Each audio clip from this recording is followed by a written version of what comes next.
இன்னைக்கு இதுதான் நம்ம வீட்டோட நிலைமை. எவ்வளவு நாளைக்குதான் இந்த கஷ்டத்தை நம்ம சுமந்து இருப்பது?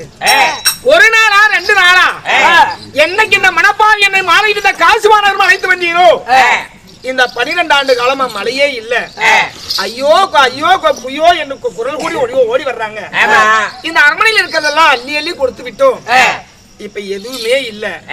நீங்க கட்டின அந்த தாலியை தவிர இப்ப நம்ம மாளிகையில எதுவுமே கிடையாது. மாத்தான் ஒருவன் ஓடி வந்தான், அவனுக்காக உதவி பண்ணிட்டோம். இப்ப ஏன் புள்ள பசியன்னு அழுதா எனக்கு என்ன சொல்றதுனே எனக்கு தெரியல. இந்த 12 ஆண்டு காலமா நான் 7 பிள்ளைக்கு தாயாகி விட்டேன். நான் எங்க வீட்டுல இருந்து உங்க வீடு வந்த பின்பு நானும் உங்களை எதுவும் கேட்கல, நீங்களும் என்கிட்ட எதுவும் சொன்னதில்ல. நான் ஒண்ணு கேட்கட்டுமா? நான் பயந்து சொல்லிட்டா பயப்படாம கேட்கட்டுமா? பயப்படாம கே.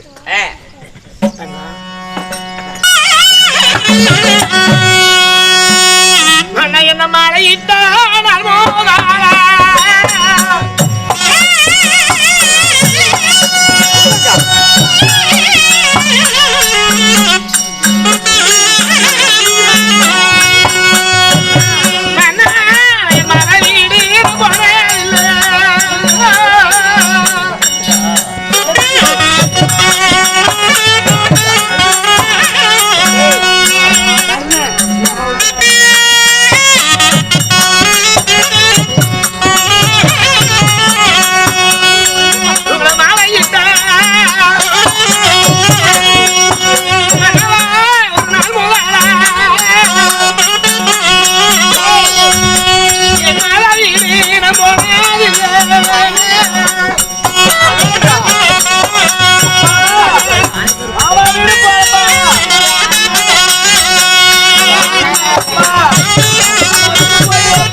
நான் சொல்லக்கூடாதுதான் சாமி சொல்றேன். என் 10ஆவை கைப்பிடித்த நாள் முதலா நான் இதுவரைக்கும் நான் மருத்துவம் சொல்லல. நான் உங்க மூஞ்ச பார்த்து நான் எதையும் கேட்டதும் அல்ல. இவ்வளவு பெரிய அவல நிலையில இப்ப மறுவேளை உணவுக்கு என் பிள்ளைங்களுக்கு கெதியே இல்ல. மறுபடியும் அம்மா என்று குரல் கொடுத்தா எனக்கு மட்டும் பெத்த வயிறு பத்தி அறியாதா? அதனால இந்த 7 பிள்ளையும் கூட்டிக்கிட்டு எங்க அம்மா வீட்டுக்கு போறேன். எனக்கு அனுமதி கொடுங்க சாமி. 7 பிள்ளைகளை கூட்டிக் கொண்டு உன் தாய் வீடு போகிறாயா?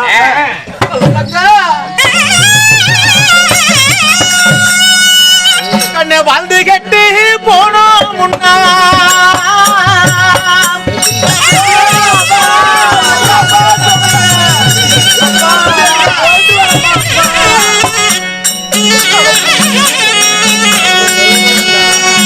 அம்மாவை வண்ணப்பாயி போடிவான் என் தங்க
கல்யாணம் செஞ்சு வந்த நாள் முதல் இது நாள் வந்து உன்னோட தாய் வீடு நீ போகிற அப்படின்னு சொல்லி சொன்னதே இல்லையா? சாமி செய்ய இந்த பாலும் கடவுளுக்கு நான் என்ன பாவத்தை செய்தேனோ மலை மாறி பெய்த மக்கள் எல்லாம் சுகமாக வாழ்ந்திருப்பாளே. ஆனால் நானும் என் பிள்ளைகளோட சுகமாக வாழ்ந்திருப்பேன். நம்ம மாளிகையினுடைய சூழ்நிலை தான் உங்களுக்கு புரியுது இல்ல. அடுத்த வேலைக்கு கஞ்சிக்கு எதுவுமே இல்ல சாமி. ஆனால் நாம் நல்ல விதமாக வாழ்ந்து அண்ணனுடைய அரண்மனைக்கு போனா வா என்று வரவேற்பார்கள், வர்ணப்பாய் போட்டுடுவார். ஆனால் நாம் இப்பொழுது கெட்டு அழிந்து நாம் போகிறோம். அப்படி போனா நமக்கு பட்டு பாயாவது விரிச்சு போடுவாங்க. எனக்கு நீ சொல்றதெல்லாம் புரியுது சாமி. நான் என்ன மாற்றானுடைய வீட்டுக்கா போறேன்? நான் பிறந்த வீட்டுக்கு தானே போறேன். நான் கட்டி அஞ்சி செய்யா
பெத்த மனம் பித்து பிள்ளை மனம் கல்லுன்னு சொல்லுவாங்க.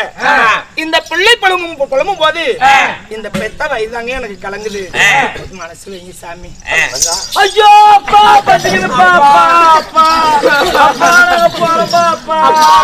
வீடு போறோம். யார் வீடு போறோம்? தாய் மாமா வீடு தானே போறோம். சொல்லுங்கப்பா. சொல்லுங்க. அப்படியா? ஐயோ பசிக்குதுப்பா. அப்பா பிள்ளைகளுக்கு பசி தீர்க்க வேண்டும். பசி தீர்த்துட்டு இங்கே இருந்துக்குங்களா? ஒருவேளை பசியை தீர்த்துருவீங்க, மறுவேளை உனக்கு என் பிள்ளைங்க எங்க போவாங்க? மாலையில் தான் ஒண்ணுமே இல்லைன்னு ஆகி போச்சு இல்ல.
பசியால் குய்யோ முய்யோ என்று அளவு அடிக்கிறார்கள் என்று நீங்கள் கணக்கு வேண்டாம். மலை ஏறி விறகொடித்து அந்த விறகையெல்லாம் விட்டு என் மக்களுடைய பசியை நான் தீர்த்திடுவோமா? குண்டேறி விறகொடித்து என் குழந்தைகளுடைய பசியெல்லாம் நான் தீர்க்கிறேம்மா. கவலை விடம்மா. வீடு போக வேண்டாம், தந்தை நான் இருக்கிறேன்.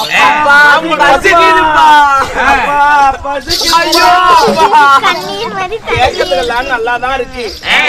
மலையேறி விறகொடுத்து என் மக்களை காப்பாற்றணும் சொல்லி சொல்றது என் மனசுக்கு நிறைஞ்சிருக்கு சாமி. இதுவெல்லாம் சரிதான்.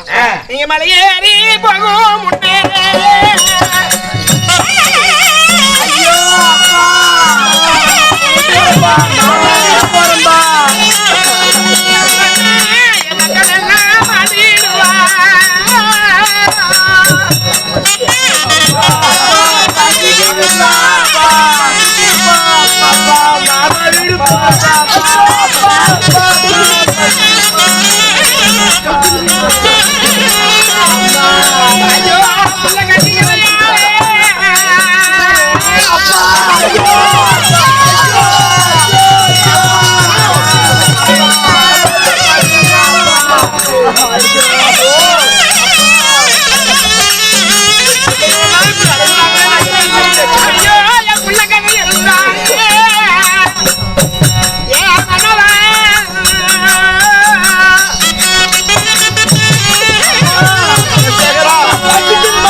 நீங்க மலையேறி போய் விறகு வெட்டிட்டு வர்றதுக்குள்ள என் புள்ள பசியனுடைய மயக்கத்தால் சுருண்டு மலிஞ்சு படிஞ்சு போயிருவோம் சாமி.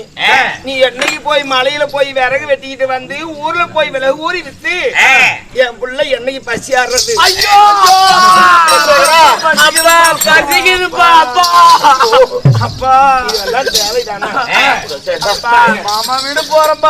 ஆளுநருக்காக வேண்டி நீங்க அரமனை கொலைபெடுத்த போய் உட்கார்ந்துக்குவீங்க. உங்களுக்கு இந்த பிரச்சனை எல்லாம் எதுவுமே தெரியாது. வீட்டோட 7 பிள்ளையும் சுமந்திருக்கும். எனக்கு தான் அந்த அருமை பெருமை எல்லாம் தெரியும். நீ போனா மாலை பொழுதாக மாலை வந்து சேர இந்த மாலை பொழுதாக ஒரு இந்த பிள்ளைய வச்சுக்கிட்டு நான் படு வேதனை கொஞ்சம் அல்ல நஞ்சம் அல்ல. நானும் பொம்பளை தானே. கொஞ்சம் யோசிச்சு பாருங்க சாமி. அம்மா பசிக்குதுமா அப்பா. என் பிள்ளைகள் கதறுகிறார்கள் சொல்றேன். இங்க இருக்கிற நிலைமை உங்களுக்கு புரியுது இல்ல?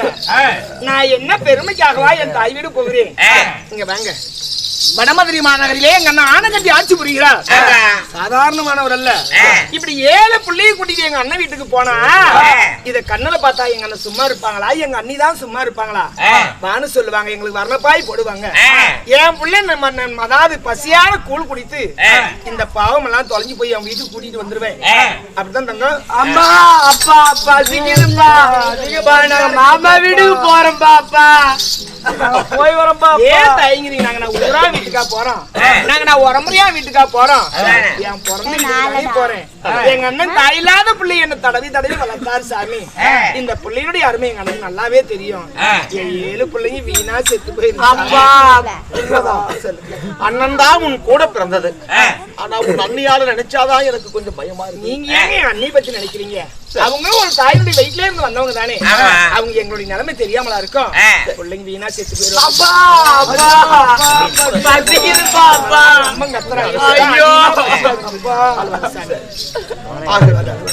என் பிள்ளைகளுடைய பசிக்காக வேண்டியாவது ஆம் சாமி, நமக்காக வாழ வேண்டாம். நம்ம பிள்ளைகளுக்காக நம்ம வாழ்ந்தே ஆகணும். அண்ணா, உணவில்லாமல் ஒரு குழந்தை மடிவான ஆனால் இந்த உலகத்துல நம்ம 7 பிள்ளையும் பெற்றாலும் நமக்கு நரகம் தான் கிடைக்கும்.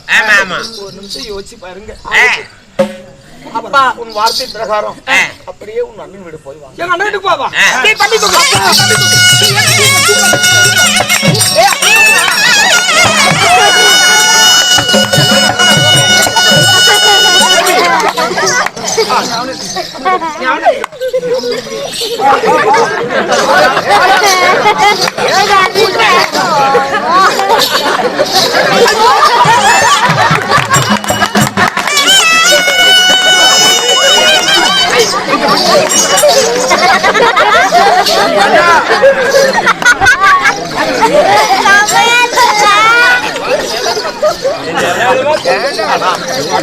நீங்கள் 7 பேரும் இப்பொழுது நம்முடைய நாட்டை விட்டு அண்ணன் வீடு போக போறீங்க.